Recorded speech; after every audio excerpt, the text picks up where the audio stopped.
April એટલે ભાજપનો સ્થાપના દિવસ. પણ આજની યુવા પેઢીને ખબર નથી કે ભાજપનો જન્મ કઈ રીતે થયો, ઉદય કઈ રીતે થયો. એ વાત આપણને બહુ સુલભ છે, પણ જનસંઘ પૂર્વ પક્ષ એનો હતો, પછી જનતા પાર્ટીમાં એનો વિલય થયો અને પછી ભાજપની સ્થાપના થઈ. એ ઇતિહાસ બહુ રોચક છે. ભાજપને એનું ચિહ્ન કમળ કઈ રીતે મળ્યું એ પણ બહુ રોચક છે. અને ભાજપે આટલા સમયમાં કેટલો વિકાસ અને વ્યાપ વધાર્યો છે, એ પણ બહુ મજાની આખી ભાજપની સક્સેસ સ્ટોરી છે. અને ભારતના રાજકારણના ઇતિહાસમાં આ સ્ટોરી એક માઇલસ્ટોન બની જાય એવી છે. આજે ભાજપની આ સ્થાપના દિવસે ભાજપની આ વાત કેટલીક કરવી છે. પણ એ પહેલાં આ કાર્યક્રમ ગમતો હોય તો લાઈક કરો, સબસ્ક્રાઈબ કરો, બેલ આઇકન જરૂર દબાવજો, શેર પણ કરો, ફેસબુક પેજ પણ છે. તો વાત કરવી છે આજે ભાજપ જનસંઘની સ્થાપના તો 1951ની 21મી ઓક્ટોબરે કરી હતી.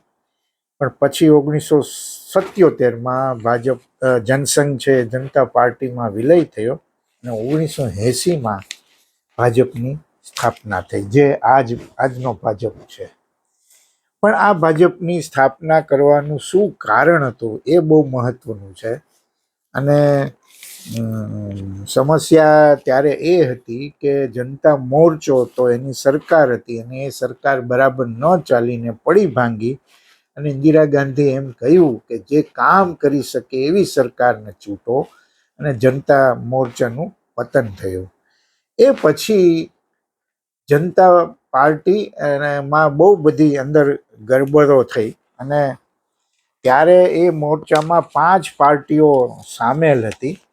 અને બહુ મજાની વાત એ છે કે 5 પાર્ટીમાં કોણ કોણ હતું એ આજના ઘણા લોકોને નહીં ખબર હોય. પણ 5 ઘટકમાં કોંગ્રેસ હતી, ભારતીય લોકદળ હતું, સોશિયાલિસ્ટ પાર્ટી હતું, CFD હતી અને જનસંઘ હતું.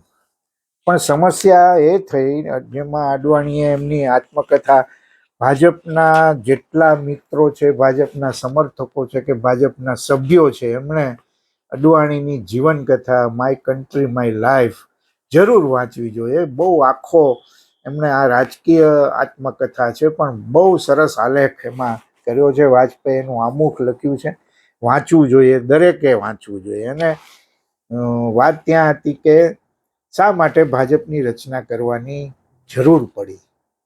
ત્યારે અંદર બહુ ગડબડ થઈ જનતા પાર્ટીના મોરચામાં. અને અડવાણીએ એમ ત્યારે કહેલું કે અમને તો હરિજનની જેમ અસ્પૃશ્ય, રાજકીય રીતે અસ્પૃશ્ય ગણવામાં આવે છે. આ બહુ મોટી વાત હતી.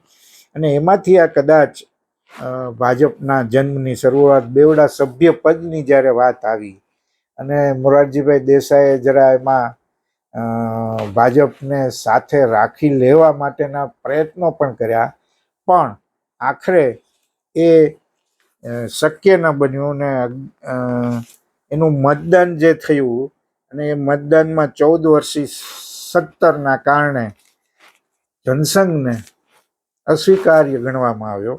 અને એ પછી આ મંથન શરૂ થયું કે હવે શું કરવું.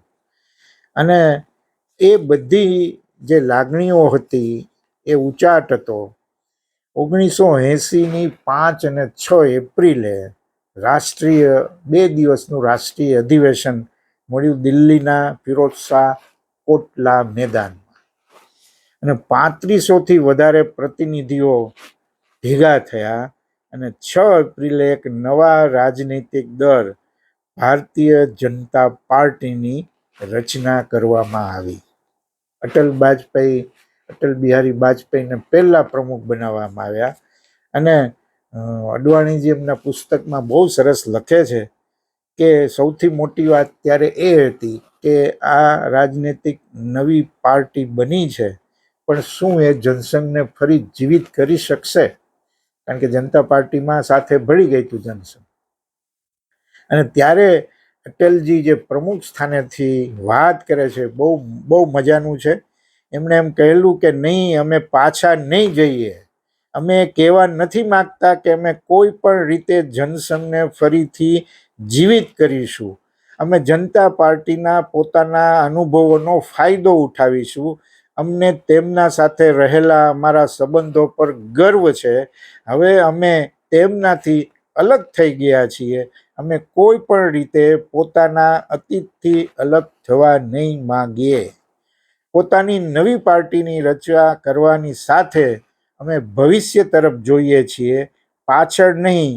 અમે પોતાની મૂળ વિચારધારા અને સિદ્ધાંતોના આધારે આગળ વધીશું. આ પહેલું વાજપેયીનું પ્રવચન. અને ત્યારે ઘણા બધા એવા લોકો હતા જેમણે ભાજપને ટેકો જાહેર કર્યો. એમાં શાંતિ ભૂષણ પણ હતા, રામ જેઠમલાણી જેવા લોકો પણ હતા. અને ત્યારે મંચ ઉપર દીનદયાળ ઉપાધ્યાય, શ્યામા પ્રસાદ મુખર્જી અને જયપ્રકાશ નારાયણની તસવીરો પણ હતી. એટલે આ બહુ બહુ મજાની વાત હતી. અને ત્યારે સૌથી મહત્વનો મુદ્દો શું આવ્યો કે પ્રતીક શું રાખવું. અને હજી રજીસ્ટ્રેશન થયું નહોતું. અડવાણીજી આખો આ બનાવનો ઉલ્લેખ કરે છે. એમણે નવો ઝંડો પણ બનાવ્યો હતો અને જનસંઘનું જે દીપક ચિહ્ન હતું એની બદલે કમળ લીધું. નવો ધ્વજ થોડો થોડો જનતા પાર્ટી સાથે મળતો પણ હતો. 1/3 ભાગ લીલો અને 2/3 ભાગ કેસરી હતો, જેમાં કમળનું ફૂલ બનેલું. આ શરૂઆતની વાત છે. અને રજીસ્ટ્રેશનની વાત આવી કે ટાઈમ બહુ નહોતો અને ચૂંટણી નજીકમાં હતી. અને પાર્ટી તરફથી ત્યારના મુખ્ય ચૂંટણી આયુક્ત જ્યારે એ વખતે SL સખધર હતા, એના પાસે અમે પ્રતિનિધિ મંડળ તરીકે ગયા અને અડવાણીજીને એની લીડ લીધી હતી. અને સખધરે પછી અડવાણીજી અને પ્રતિનિધિ મંડળને એમ કહ્યું કે મારા માટે અત્યારે એક નવી પાર્ટીને સામેલ કરવી મુશ્કેલ છે, કારણ કે ચૂંટણીની પ્રક્રિયા શરૂ થઈ ગઈ છે અને તમારી પાર્ટી અત્યાર સુધી રજીસ્ટર પણ થયેલ નથી. તો પણ તમે તેમાંથી, એટલે કે જે એમને પ્રતીક ચિહ્નો હતા એમાંથી તમે એક નિશાન પસંદ કરી શકો છો જે સ્વતંત્ર ઉમેદવારો માટે ઉપલબ્ધ છે. હું તમારા બધા ઉમેદવારોને એક સરખા નિશાન રાખવાની મંજૂરી આપીશ, જેથી તેમની એક સરખી સંગઠનાત્મક ઓળખ બની શકે. તમે વિચાર કરો, ત્યારે શાસન કોંગ્રેસનું હતું પણ આવા ચૂંટણી કમિશનરો હતા. SL સખધર આજે જે ચૂંટણી કમિશનર છે એની સામે કેટલા બધા આક્ષેપો થઈ રહ્યા છે એ આપણે જોઈએ છીએ. અને પછી અડવાણીજી એમ લખે છે કે ઉપલબ્ધ જે નિશાનો હતા, પ્રતીકો, એ બધા જોયા અને અમે રાજી એટલે થઈ ગયા કે એમાં કમળ પણ એક હતું. અને અડવાણીએ આ ચૂંટણી આયુક્તને પૂછ્યું કે શું તેઓ અમને કમળ નિશાન આપી શકે. સખધર બહુ સખધર જાણતા પણ હતા કે કમળનું નિશાન આ લોકોએ ભાજપે રાખી લીધું છે. અને એના કારણે એમ કે એના ધ્વજમાં પણ એનો સમાવેશ થઈ ગયો હતો. અને સખધર છે એ મંદ મંદ હસે છે અને અડવાણીજીની માગણી સ્વીકારી લે છે.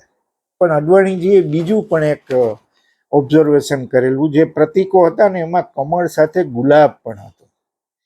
એટલે અડવાણીજી પાછા સખધરને અનુરોધ કરે છે કે આ ગુલાબને તમે લિસ્ટમાંથી હટાવી શકો, કારણ કે મતદારો એક મતપત્રમાં 2 ફૂલ જોઈને મુશ્કેલીમાં મુકાઈ જશે. અને સખધર પાછા મલકાય છે અને બોલે છે તમારો અનુરોધ સ્વીકારવામાં આવે છે. અને આ રીતે સાહેબ આ કમળ એ ચિહ્ન મળે છે. એટલે બહુ સરસ મજાનો યોગ રચાઈ જાય છે. અને મેં જેમ કહ્યું તેમ જે કાયદા મંત્રી હતા જનતા સરકારના, શાંતિ ભૂષણ, એના દીકરા પ્રશાંત ભૂષણ જે આપમાં પણ હતા ને હવે નથી, અને રામ જેઠમલાણી પણ જ્યારે વિખ્યાત વકીલ. હવે મુદ્દો આવ્યો કે પક્ષનો વિચાર કેવો હોવો જોઈએ, મૂળ વિચાર શું હોવો જોઈએ, તો ગાંધીવાદી સમાજવાદની વાત આવી અને ત્યાં થોડીક સમસ્યાઓ થઈ આંતરિક રીતે.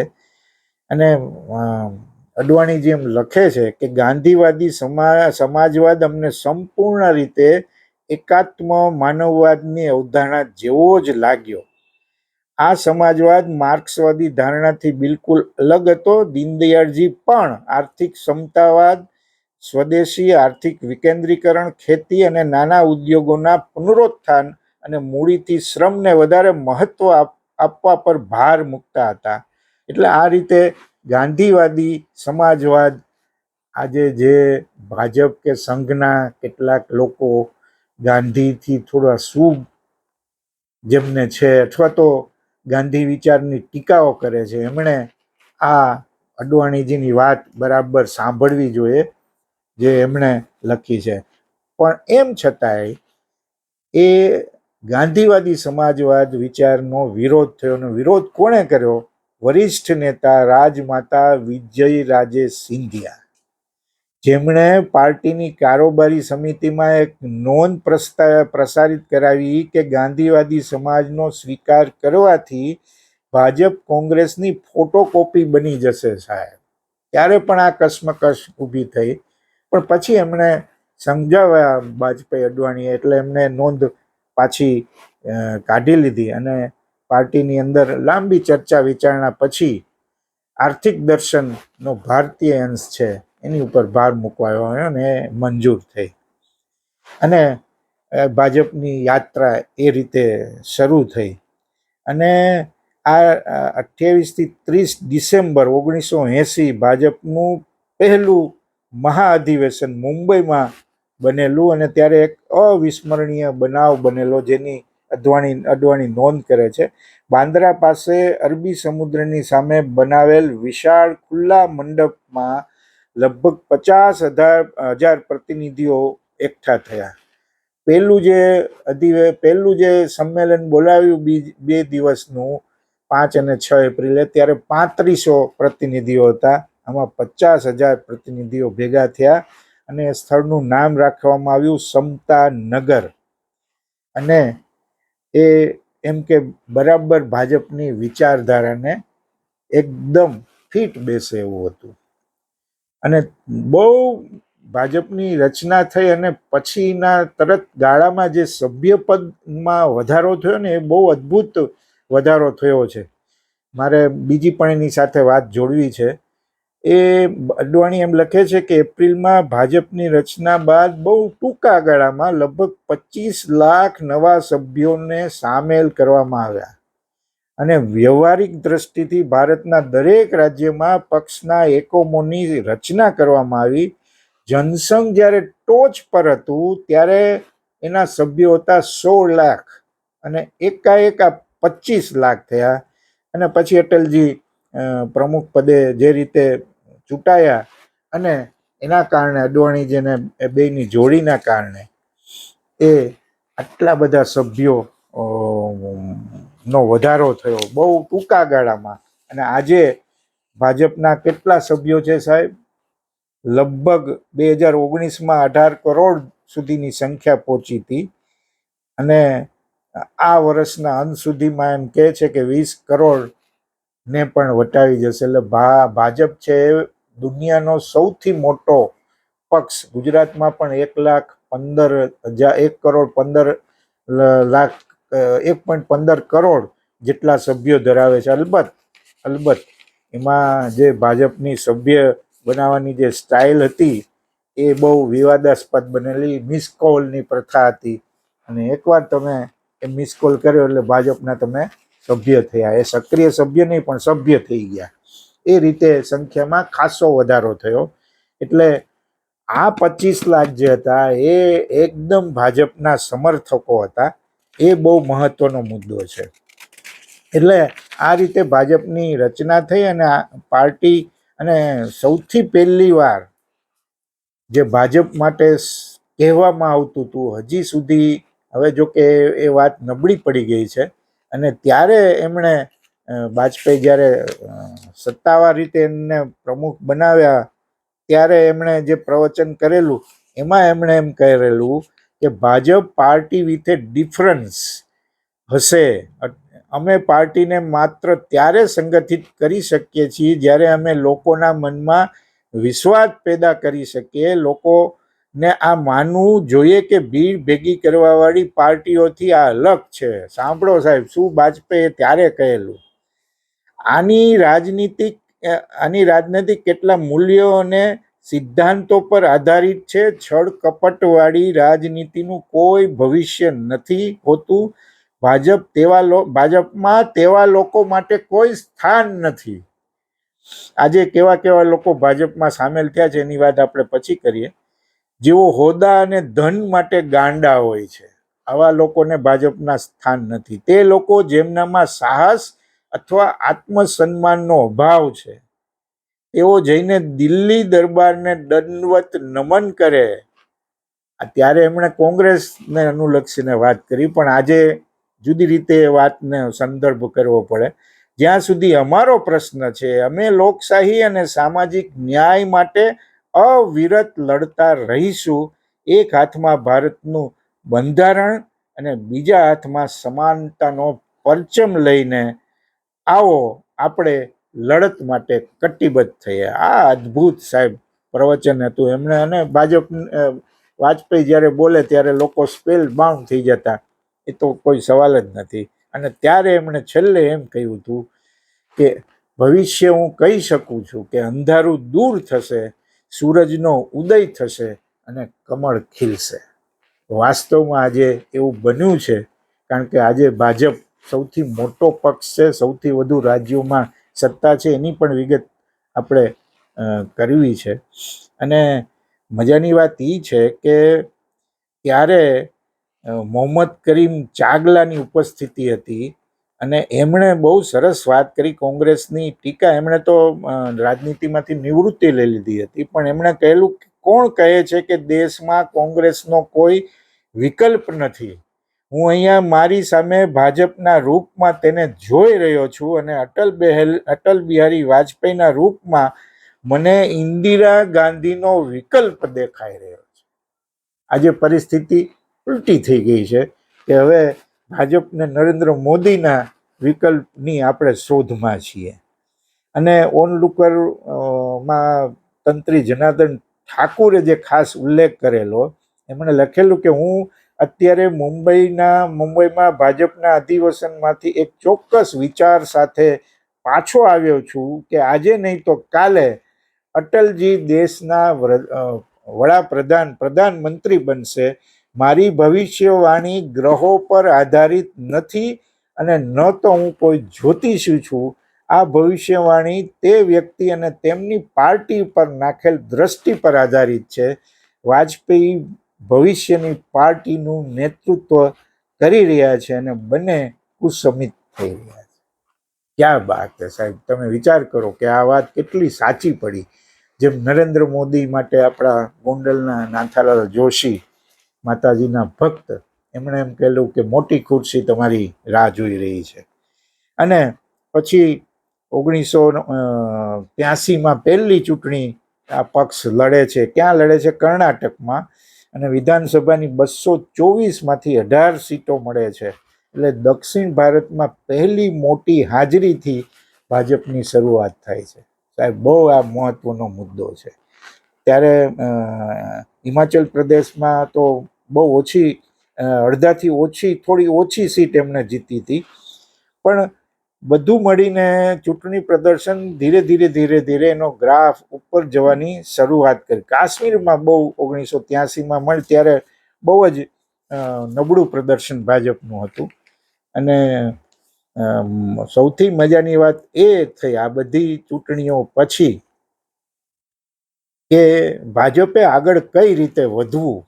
અને ત્યારે પાર્ટીની અંદર મોટા થયેલ જે ચર્ચા વિચારણાઓ થઈ અને પછી 3 સૂત્રીય રણનીતિ અપનાવી. આ એટલે હું કહું છું કે આજે સ્થિતિ સાવ જુદી છે. 3 સૂત્રી રણનીતિ એટલે કે ભાજપ પોતાની આગવી ઓળખ સાથે કોઈ પણ સમજૂતી નહીં કરે. નંબર 2, અમે અન્ય વિરોધી પાર્ટીઓ સાથે રાષ્ટ્રીય મહત્વના મુદ્દાઓ પર સહયોગના આધારે કાર્ય કરીશું.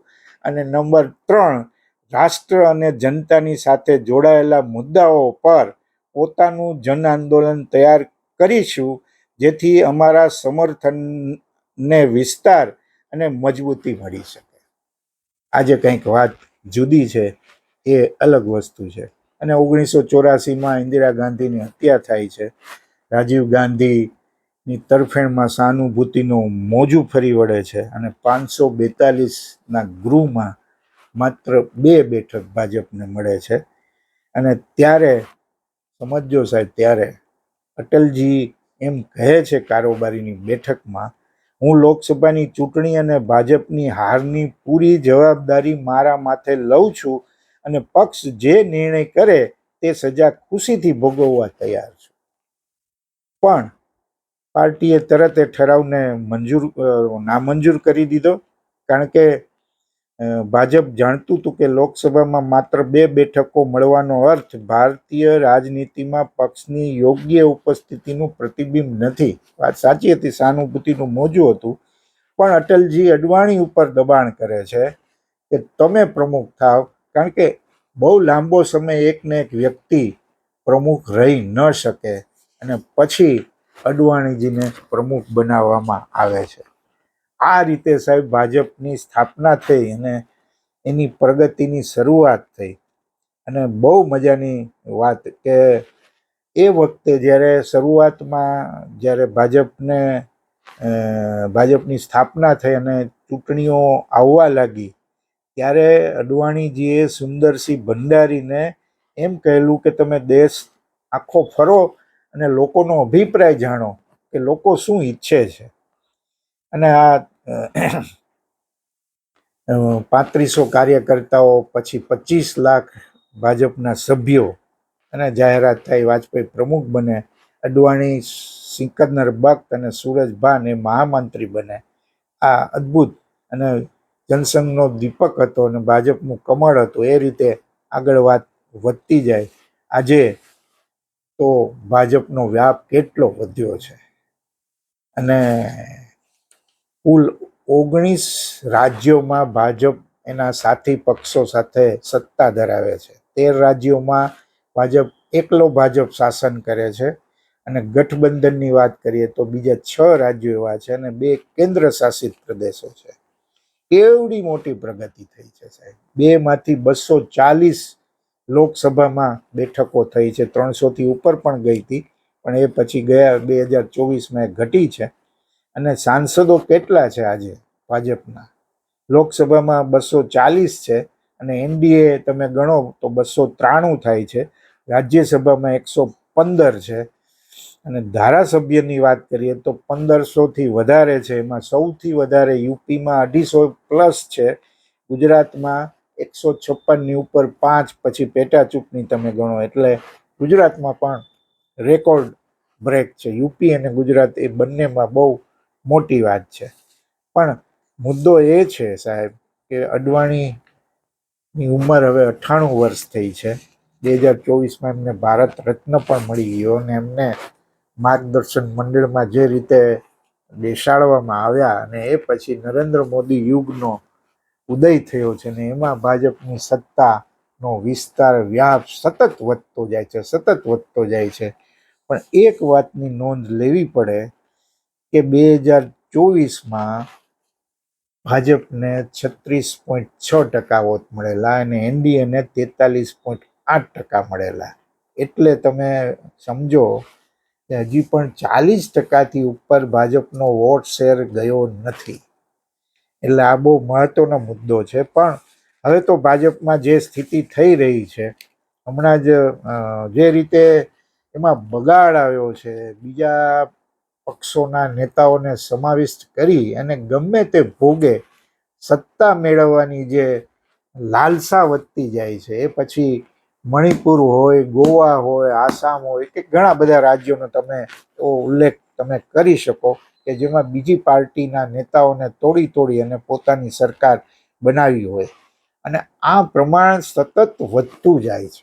હવે કોઈ જે ત્રિસૂત્રીય ની વાત કરી હતી, ત્રિસૂત્રીય કે આ 3 મુદ્દાને અમે વળગી રહેશું, જે વાજપેયી વાત કરી હતી, વાજપેયી યુગમાં વાત થઈ હતી, એ બધું હવે બહુ મજબૂતપણે કાંઈ ભાજપ ફોલો કરતું હોય એવું રહ્યું નથી.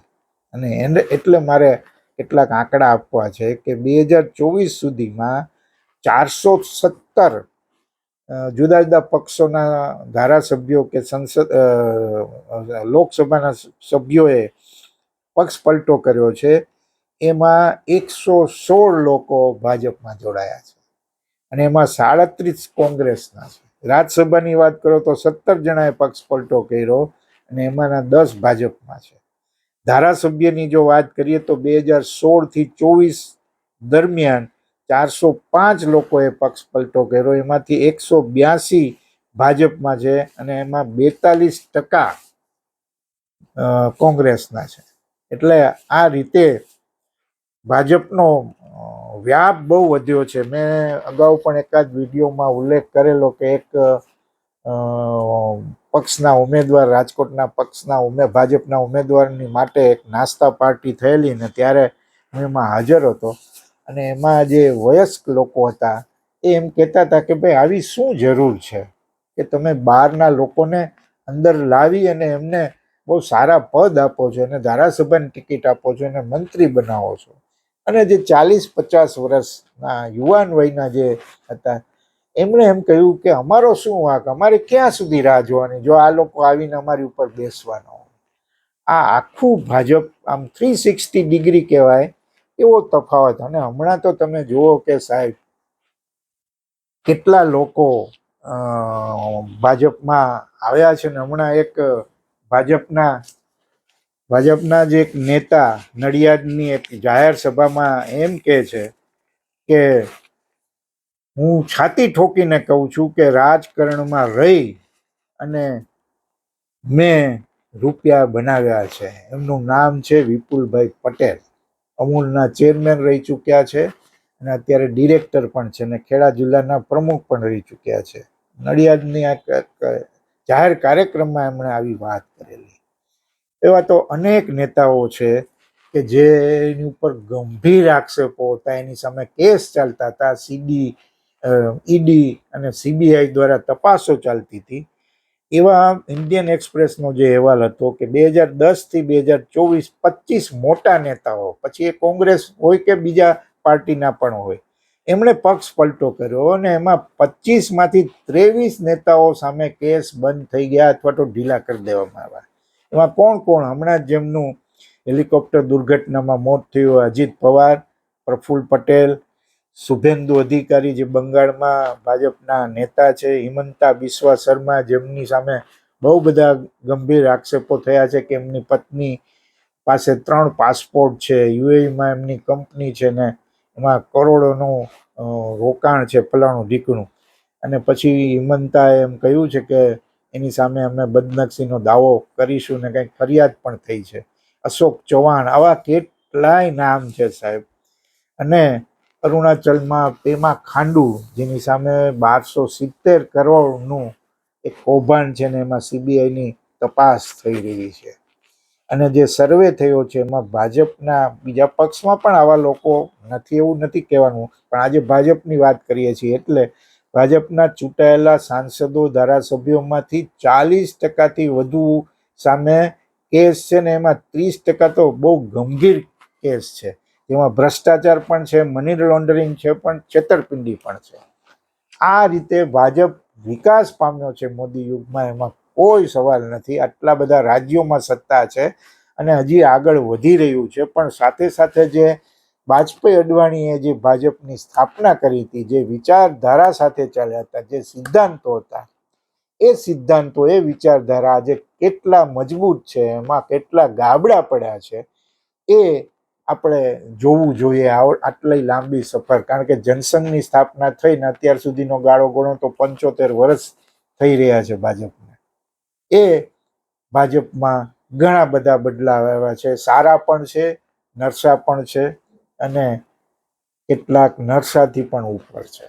આ રીતે ભાજપની પ્રગતિને આપણે જોવી જોઈએ, ચકાસવી જોઈએ. પણ એ વાત સાચી કે મોદી યુગમાં ભાજપે જે વિકાસ કર્યો છે એ લગભગ કોઈ પાર્ટીનો થયો નથી. અને જેમ ઇન્દિરા ગાંધીનો વિકલ્પ નહોતો એવું કહેવામાં આવતું હતું, એમ આજે મોદીનો વિકલ્પ નથી એમ કહેવામાં આવે છે. આટલા વર્ષોમાં આટલો બદલાવ આવ્યો છે. આભાર, ફરી મળીશું.